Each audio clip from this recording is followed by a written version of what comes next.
జై భీమ్ నినాదాలతో కొల్లాపూర్ పట్టణం మారుమోగిపోయింది. భారత రాజ్యాంగ నిర్మాత బిఆర్ అంబేద్కర్ 135వ జయంతి వేడుకలను కొల్లాపూర్ అంబేద్కర్ జయంతి ఉత్సవ కమిటీ అత్యంత వైభవంగా నిర్వహించింది. ఈ కార్యక్రమంలో ముఖ్య అతిథిగా పాల్గొన్న మల్లెల వెంకట్రావు మాట్లాడుతూ అంబేద్కరిజం కేవలం ఒక వ్యక్తి గౌరవం కాదని అది ఒక జీవన మార్గమని అన్నారు. బోధించు, సమీకరించు, పోరాడనే నినాదాన్ని యువత గుండెలో నిలుపుకోవాలని పిలుపునిచ్చారు. అనంతరం మాజీ ఎమ్మెల్యే బీరం హర్షవర్ధన్ రెడ్డి, ఎల్లేని సుధాకర్ రావు, మున్సిపల్ చైర్పర్సన్ రెడ్డి జ్యోతి సత్యం విగ్రహానికి పూలమాలలు వేసి నివాళులర్పించారు. విద్యార్థులకు నిర్వహించిన వ్యాసరచన, డ్రాయింగ్, రూకే రన్ పోటీలు అలరించాయి. గెలుపొందిన వారికి బహుమతులు అందజేశారు. బహుజన కళాకారుల పాటలు, చిన్నారుల నృత్యాలు ప్రత్యేక ఆకర్షణగా నిలిచాయి. ఈ కార్యక్రమ విజయవంతానికి కృషి చేసిన ఉత్సవ కమిటీ సభ్యులు నరేందర్, బిజ్జా శివకృష్ణలకు అందరికీ ధన్యవాదాలు తెలిపారు. జయంతి ఉత్సవ కార్యక్రమానికి విచ్చేసినటువంటి 2వ వార్డు కాంగ్రెస్ పార్టీ 2వ వార్డు కౌన్సిలర్ శ్రీ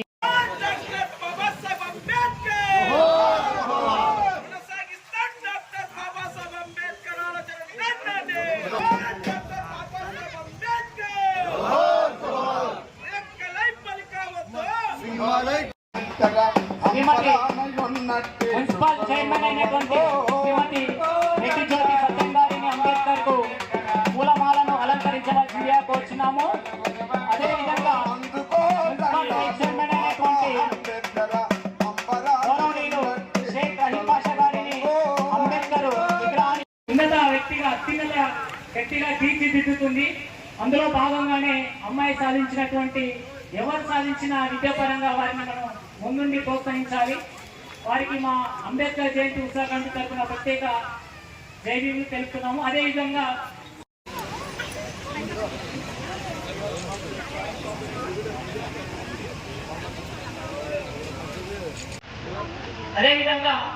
2వ బహుమతి పొందిన హర్షిత్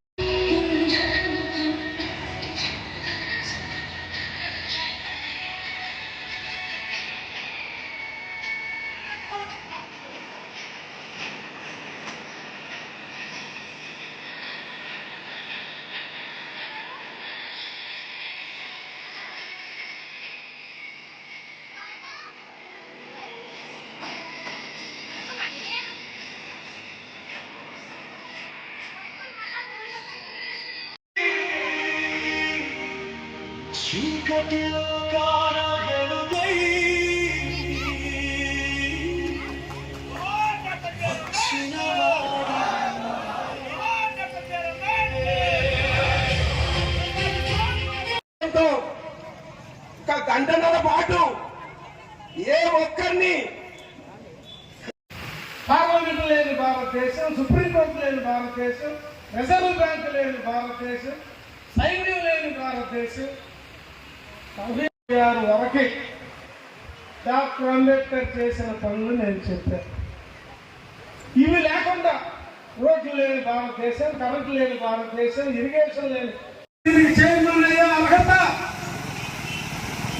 ఆయన ఎకానమిస్ట్, ఫిలాసఫర్, తత్వవేత్త, అన్ని హిస్టోరియన్, అన్ని రాజ్యాంగ చట్టాలని అవకాశం పట్టిన వాడు, అంతకు మించిన అర్హుడు ఈ ప్రపంచంలో ఎవరూ లేడు అని డాక్టర్ అంబేద్కర్ గారి పేరు ప్రతిపాదించింది ఎన్సీ రంగా గారు, జగ్జీవన్ గారు.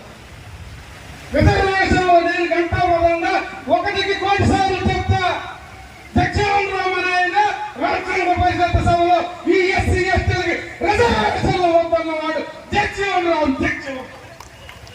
ఇప్పుడు ఇది అప్పటి జవహర్ ఇప్పుడు ఎగిరి డబ్బులు బట్టి దండలేయండి. ఓ ఎస్సీ ఎస్టీ మేధావులారా, ఓ ఎంఆర్పిఎస్ నేతలా,